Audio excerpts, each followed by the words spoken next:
What's the story, Morning Glory? What's the word, Hummingbird? Thank you so much for clicking on my channel and for joining me for this review of Love Match Atlanta, Season 1, Episode 2, The Unscrupulous Matchmaker. So we start off where we ended in the last episode, which was we are still at Joseph's event. Joseph and Paris, well, mainly Paris. So Joseph, he has this matchmaking business, and he had met his girlfriend Paris through his matchmaking business. You know, he was a dealer sampling his own product. And so now him and Paris are in a relationship. But it also seems like Paris is also his business partner. I don't know if this is she's like an official business partner or someone who is just helping him out with his business. But she's very involved with the matchmaking business as well. So she gets up there to make the announcement that her and Joseph will be starting a matchmaking course for people who want to become professional matchmakers, and they will also be certified through this course. So Shay, in her confessional, thinks it's highly funny that Joseph is starting a course where he's going to be helping matchmakers become certified while he himself is not certified. Anyways, so after Paris makes this announcement, the matchmaking duo, Kelly and Tana, they were really upset because they think that, you know, this whole idea of starting a matchmaking course is completely their idea. It's their baby. And once again, Joseph is stealing their idea. So Tana, who is one half of the matchmaking duo, she takes it upon herself to go center stage. She grabs the mic and she announces that her and Kelly have already started a matchmaking course where you can become a matchmaker, become certified, learn the tools of the trade, etc. So Joseph didn't like this. So he confronts them and he was like, you know, how are you going to come to my event and promote your own matchmaking course? Especially when as soon as you walked into my event, you had nothing but negativity to say. You know, you were turning your nose up at everything, throwing shade at everything, but then you still feel the need to announce your business at my event. So he gets upset. He kicks all of them out, all of the matchmakers out. And Shay was like, even me, and I had nothing to do with it. And Joseph was like, all of y'all gotta go. So on their way out, they get into a word tussle with Joseph's girlfriend, Paris, because Paris is about that life. Paris might look really sweet and innocent, but Paris is about that life. Paris is a firecracker. I don't know what hood she reps, but she is repping some hood. I don't know if it's Atlanta, Detroit, New York, I have no idea. But Paris was cussing people out left and right. She was telling them to get on out. She was waving her finger in people's faces. Paris is about that life. And so she was telling them to get the hell out. And so they all get out. And with all of this commotion going on, Ming still made it a priority to go around and pass out her business card to the potential clients that were there, because regardless of what's going on, Ming is going to make sure that her business is going to be her main priority. So moving on from there. Joseph meets with a new client named Jessica, him and Paris. Okay. Every time I talk about Joseph, just imagine Paris is right there with them. So that's why I'm like, I don't understand if she's like a really official partner on paper or if she always just tags along and wants to be involved in the business. So he has a meeting with a new client named Jessica. Jessica's 36 years old. She owns a pet spa, which she considers like a very high-end, bougie type of pet spa. It's called, I forgot the name of it. It's something in pink. She has one child. She's single, but she does suffer from self-esteem issues. Now, her self-esteem issues arise from when she had contacted a very well-known YouTuber about relationship advice. This particular very well-known YouTuber completely dragged her, talked really bad about her, told her that she was going to die alone. Nobody would ever want her because what does she have to offer to anybody? She's single with a child. Her looks are average. I mean, this guy really went in. My personal opinion is that this YouTuber was the now deceased Kevin Samuels. So she put herself in that position to be completely degraded by this man, which I don't understand why any woman would ever want to contact Kevin Samuels, but may he rest in peace. But that's what she did. And so once she was on this Kevin Samuels show, she got a lot of backlash from black men who probably went even deeper than Kevin Samuels. I mean, they were showing comments on the show of things that people were saying to her. Kevin Samuels said that her looks were average. People were commenting on her, I don't know what social media platform, but people were commenting that she was below average looks. I mean, it was just really, really bad. So after she went through that whole experience, she was in a deep depression and her self-esteem was crushed. So she had to go to therapy. She had to do a lot of soul searching, looking within herself, trying to like dig herself out of this darkness that Kevin Samuels put her in. And now she has emerged, hopefully stronger than ever. And her self confidence is on the road to recovery.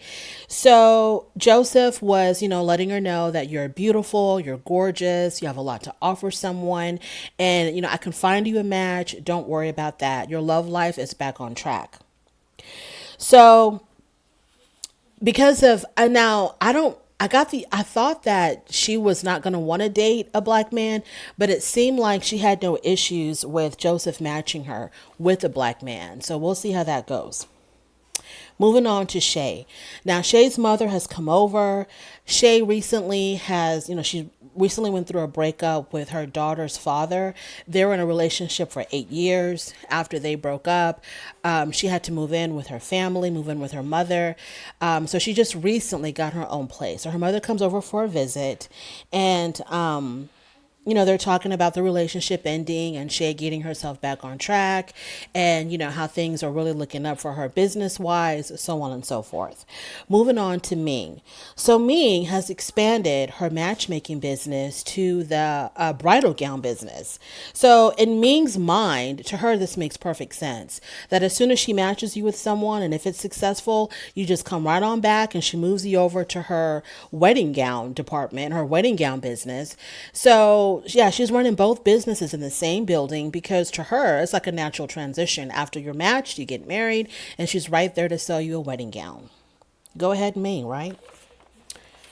Now, back to the duo, the matchmaking duo. So they're meeting with their main assistant, Renee, and they talk about how in the matchmaking business, it was like understood among professional matchmakers that it was like a silent understanding. I don't think it was anything that people vocalized, but there was this like silent understanding in the early days of matchmaking up until you had matchmakers who were like focused on matching African American people.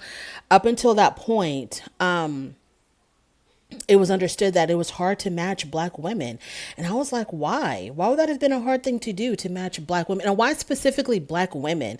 Why wasn't it like an understanding that it was hard to match black men and women? But she said that it was, in the matchmaking industry, people thought that it was really hard to match black women. I guess, I don't know if it's because maybe if a black woman is going to a matchmaking service, she has coins, she's in a certain tax bracket and she may want to be matched with an African American man, but maybe there just weren't enough African American men within that tax bracket that she desired. And so if she wasn't willing to date outside her race, I guess it was hard to match black women. So this is the reason why Kelly and Tana take their business so seriously about being a very successful matchmaking business and being able to match people of color, especially African American women. They both have a background in marketing and they've both been through their own issues with relationships. I think Kelly is divorced and I think Tana is currently separated, but that doesn't stop them. They just, they keep bulldozing ahead.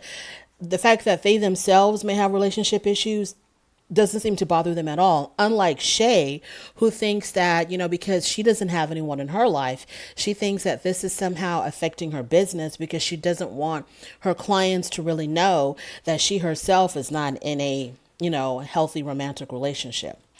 So Kelly has three daughters, and we see a scene with her and her two of her oldest daughters where they went out to go play games, and they're talking about what they've been through since the divorce of Kelly and her husband.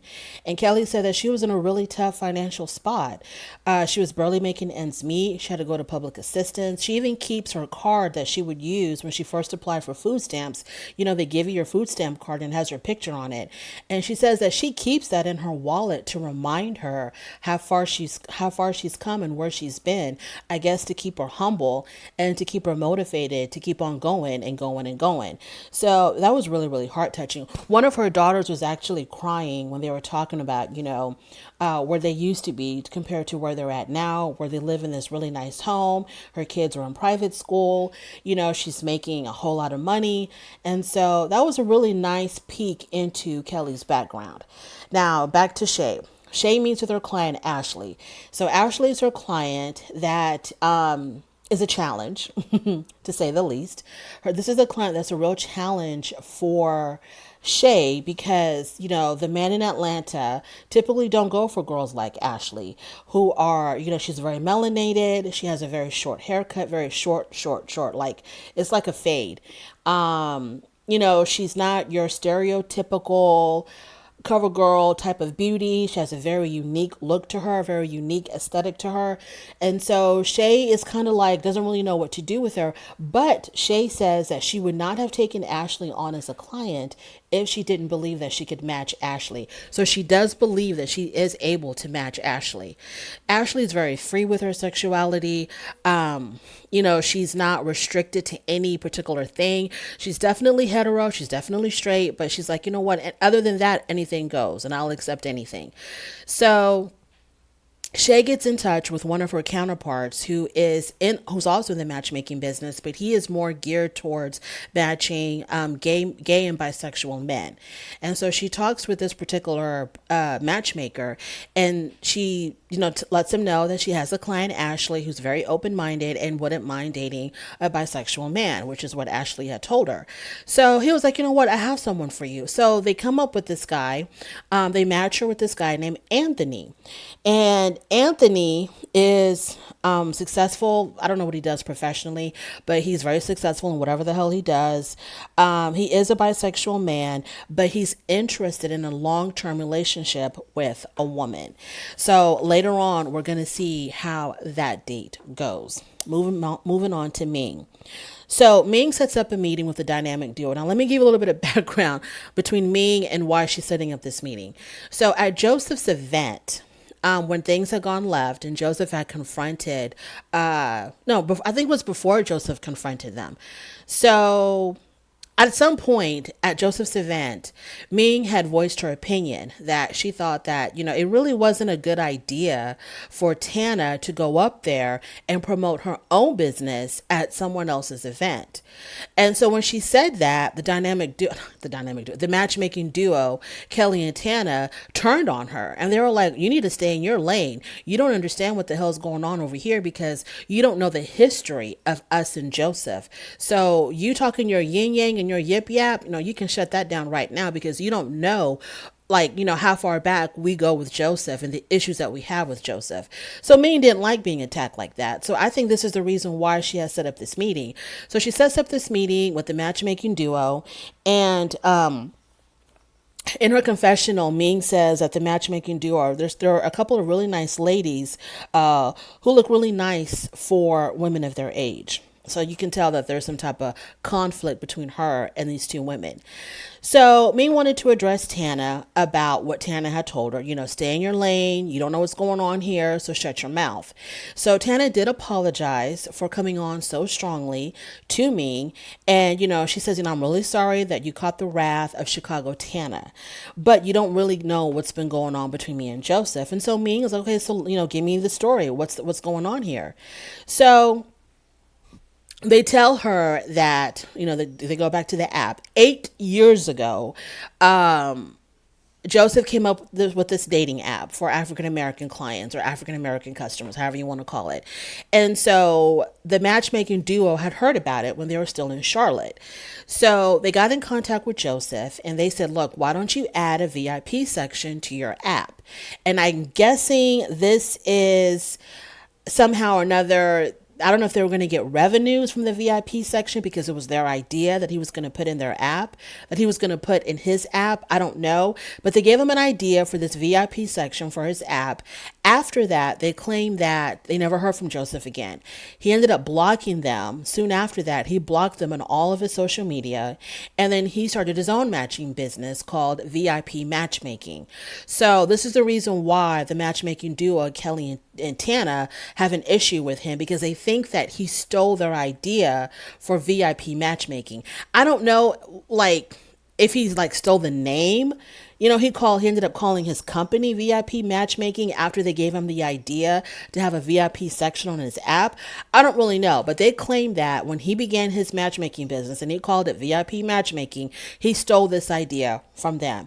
And they're still waiting for their dividends, even though I doubt that they had a contract, and they still see him as a thief. So that's the history. So okay, so Tana was like, in her confessional, after hearing this story, in her confessional, Ming says, well, the whole idea of a VIP section is very, very common in the matchmaking community, and it's not exclusive to any one particular person. So she really doesn't buy their story of why they're so upset with Joseph. So now we're back to Ashley, which is Shay's client. So Ashley and Kevin, they go on their first date, and their first date is pole dancing.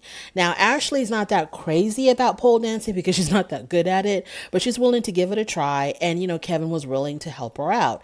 So they do the pole dancing thing, and you kind of get the feeling that Ashley is, you know, she's not really comfortable or not really excited about this, but she's giving it her best. And I don't know if it's the pole dancing or if it's Kevin that's making her, you know, react like this. So after they're done pole dancing, they're sitting down and they're talking, and, you know, he talks about how he's a really good cook and so on and so forth, you know, really pumping himself up to her.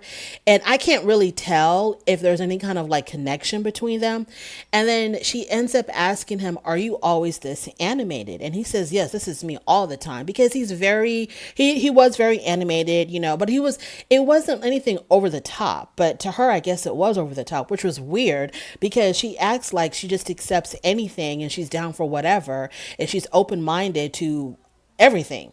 But, you know, I guess, you know, to me, he didn't even come across as being that over the top or that overly animated. You know, he just seemed really happy to be there. He even gave her a compliment. He told her that, you know, she was more beautiful in person.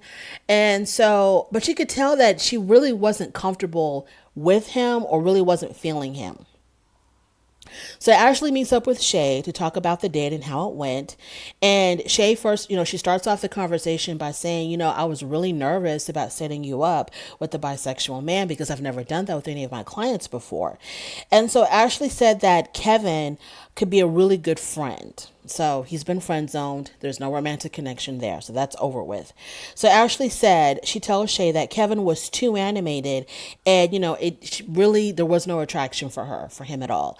And so she asked Shay, so, you know, is it still possible for you to match with anybody else, with someone else? And Shay tells her yes, because all of her clients have, she gives them all 5 attempts to find someone that they can connect with. So I guess Ashley has 4 more attempts. Moving on from there. So Joseph and Paris, they're meeting with Jessica, their client Jessica, and they had wanted, first of all, they gave her a professional photo shoot. Now Jessica's the one that got dragged through the internet streets by Kevin Samuels. So, who I think was Kevin Samuels, even though the show didn't specify which YouTuber it was.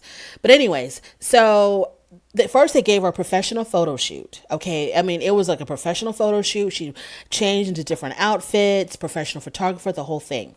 So after that, they tell her, we want you to go to a cigar bar, and we're going to be there. We want you to go to a cigar bar because we want to see how you interact with men. Basically, how do you present yourself out there to, you know, a potential partner? So they're at the cigar bar. She looks beautiful. Her dress is really nice. Her makeup, her hair, everything is really nice. So they're at the cigar bar, and they didn't tell her that they had planted three of their own clients at the cigar bar. So she thinks that she's just meeting up with random strangers. So as she's making her rounds, doing her thing, I thought she did a really good job. You could never tell that this woman was suffering from any type of confidence issues. I mean, she was engaging, she was funny, she was laughing at the appropriate times, making eye contact with the men, and the men looked like they were really interested in her, and she looked like she was really interested in them, except for one, which is the last guy. He owned a snake. And I don't know why, but that seemed like that kind of like maybe kind of turned her off. But with the other guys that she had met with, I mean, she did really, really good. I thought her personality was really nice. Everything that she did when she was interacting with these guys was spot on. I mean, she did everything that she was supposed to do. And it was really, it was so natural too. The way she would talk to the guys, it was so natural. There wasn't any awkwardness. There wasn't any like, long pauses where no one is talking. I thought she did a great job. I gave her an A+. So Joseph and Paris also noticed that, she did really, really well. They noticed that her confidence was way up. So they really liked how she engaged with these potential dates, potential partners, however you want to call it. So now we're back to the matchmaking duo. So they want to have a meeting with Joseph. And they basically want him to acknowledge what he did to them 8 years ago. But my whole thing is, why did it take 8 years to deal with Joseph and whatever the hell he did to them? Why would it take 8 years? And why y'all are so successful right now, the matchmaking duo, Kelly and Tana. Y'all are so successful, way more successful it appears than Joseph is, unless his app has really taken off. I don't know. Why do y'all care? Why are y'all still, holding this grudge against him? But anyway, so they want to have a meeting with Joseph, and I think they just want Joseph himself to acknowledge how he treated them almost a decade ago. So when he shows up, of course, he shows up with Paris, and they were really disappointed about that. They're like, we only wanted to meet with you, not you and your girlfriend. And he said, anything that's dealing with business, Paris is going to be with me because she is my business partner. So they bring up the whole thing with the collaboration and the app. And he acts like he has no idea. He doesn't remember. First, he said he had a good long-term memory, but a bad short-term memory. So when they brought up the app and the fact that they felt like he stole their idea, he couldn't remember anymore. He started acting like, oh, okay, I don't really know what y'all are talking about. I don't really remember it like that. All of a sudden, his long-term memory was bad, but his short-term memory was better. So they're kind of going back and forth on that, basically like, hey, you stole this idea from us and you have very unscrupulous business tactics and we really didn't appreciate how you did this to us. Then Paris jumps in because she was like, okay, what we're not going to do today, we're not going to gang up on Joseph. That's not what we're doing. So then Paris and the matchmaking duo, they're kind of going back and forth because they're kind of like, little girl, be quiet. When this was going down, you were not even there. You were not on the scene. You were still in college back then, or maybe even high school. We don't know. This has got nothing to do with you because you weren't there. So then Joseph tries to calm everybody down. And Joseph never admitted to doing anything wrong. Of course, he wasn't going to do that. I don't know why they expected him to do that. So he was just like, you know what? Let's just squash everything. Let's just start all over, a clean slate, and let's just move on from there. And it looks like, they agreed because the next thing I know, he got up and he was giving them a hug and they were like, everything was fine. So I guess the meeting did serve its purpose by, bringing the matchmaking duo and Joseph together. I don't know if they want to go. I didn't understand. I guess they just didn't want to. They didn't want to hold any grudges or something. I didn't understand the purpose of this, but they squashed the beef. They're not going to hold any more grudges against them, and they're all going to move forward. So thank God for that. And that is where the episode ended. So I thought this was a cute little episode. I'm beginning to like, I like the clients. I like to see what these matchmakers are doing for their clients. That's the reason why I'm really interested in this show. So this episode gets a thumbs up from me. If you made it this far, I really do appreciate it. On your way out, please do not forget to rate the video. If you like this content, subscribe. If you don't like this content, perfectly okay. Thanks for stopping by anyway, and I will definitely talk to you later.